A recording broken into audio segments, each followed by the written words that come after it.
Used அப்படிங்கிறது என்ன அப்படின்னா, ஒரு பேஜ் ரொம்ப நேரமா தேவையே படல. அந்த பேஜ் இனிமேலும் தேவைப்படாது. அதனால நான் அந்த பேஜை வெளியில தள்ளிட்டு புது பேஜை லோட் பண்றேன்.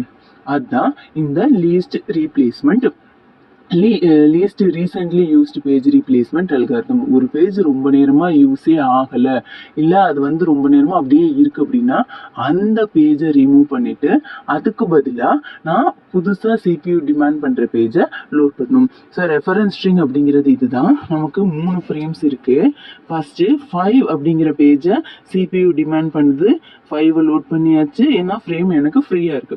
அடுத்து 0 லோட் பண்ணியாச்சு, அடுத்து 1 லோட் பண்ணியாச்சு. இதெல்லாம் மிஸ். இப்போ சிபியூக்கு தேவை பேஜ் நம்பர் 2. பேஜ் நம்பர் 2 இந்த 501ல அவைலபிளா இருக்கா அப்படின்னு பார்த்தா அவைலபிளா இல்லை. இப்போ ரிவர்ஸ்ல போய் செக் பண்ணி பார்ப்போம். நமக்கு இருக்கிற ஃப்ரேம்ஸ் என்னென்ன, பேஜஸ் என்னென்ன, 105. 1 இந்த உடனே யூஸ் ஆயிருக்கு, 0 இந்த உடனே யூஸ் ஆயிருக்கு, அடுத்தது 5. இந்த இருக்கிற பேஜ்ல யார் கடைசியா யூஸ் ஆயிருக்கா, 5. அதனால 5 தூக்கிட்டு எனக்கு தேவையான 2வது பேஜை இங்க லோட் பண்ணு. அடுத்தது 102 அப்படிங்கிறது அவைலபிள் பேஜஸ். 0 டிமாண்ட் பண்ணுது, 0 இருக்கு, அதனால ஹிட். இப்போ எனக்கு தேவை 3 அப்படிங்கிறது இல்லை, அதனால பேஜ் ஃபால்ட் ஆயிடுச்சு. ரிவர்ஸ்ல போய் செக் பண்ணுது. இருக்கிற ஃப்ரேம்ஸ் பேஜஸ் என்னென்ன, 102. 0 இந்த உடனே இருக்குது, அதனால அதை ரீப்ளேஸ் பண்ண முடியாது. 2 அடுத்தாப்புல இருக்கு, அதையும் ரீப்ளேஸ் பண்ண முடியாது. கடைசியா இருக்கிறது யாரு, 1. ஸோ அதனால 1 தூக்கிட்டு 1க்கு பதிலாக நான் இந்த 3 இந்த இடத்துல ரீப்ளேஸ் பண்றேன். அடுத்தது 2 எனக்கு அவைலபிள், அதனால ஹிட். 0 எனக்கு அவைலபிள், அதனால ஹிட். 3 அவைலபிள், அதனால ஹிட். இப்போ நமக்கு வர்றது 4. இப்போ 4க்கு முன்னாடி இருக்கிற ஸ்ட்ரிங்ஸை பார்க்குது. இங்க ஃப்ரேம்ல இருக்கிறது யாரு, 3 0 2.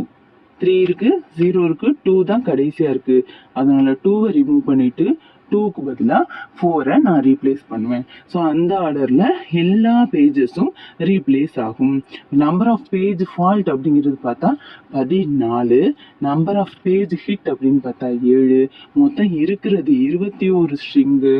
ரேஷியோ என்னன்னா 14 டிவைடட் பை 21 இன்டூ 100 66.666 போயிட்டே இருக்கும். And ratio for page hit எவ்வளோ ஆகும்னா 7 டிவைடட் பை 21 இன்டூ 100 போட்டா 33.33 அப்படின்னு போகும். இந்த பேஜ் ஹிட் ரேஷியோவும் பேஜ் ஃபால்ட் ரேஷியோவும் எக்ஸாம்ல கேட்கலாம். இந்த least recently used page replacement algorithm அப்படிங்கிறது நம்பர் ஆஃப் ஹிட்ஸை அதிகமாக கொடுக்கக்கூடிய ஒரு சிம்பிளஸ்ட் அல்காரிதமா ரெகக்னைஸ் பண்ணியிருக்காங்க. இவ்வளவுதாங்க least recently used page replacement algorithm. Thank you.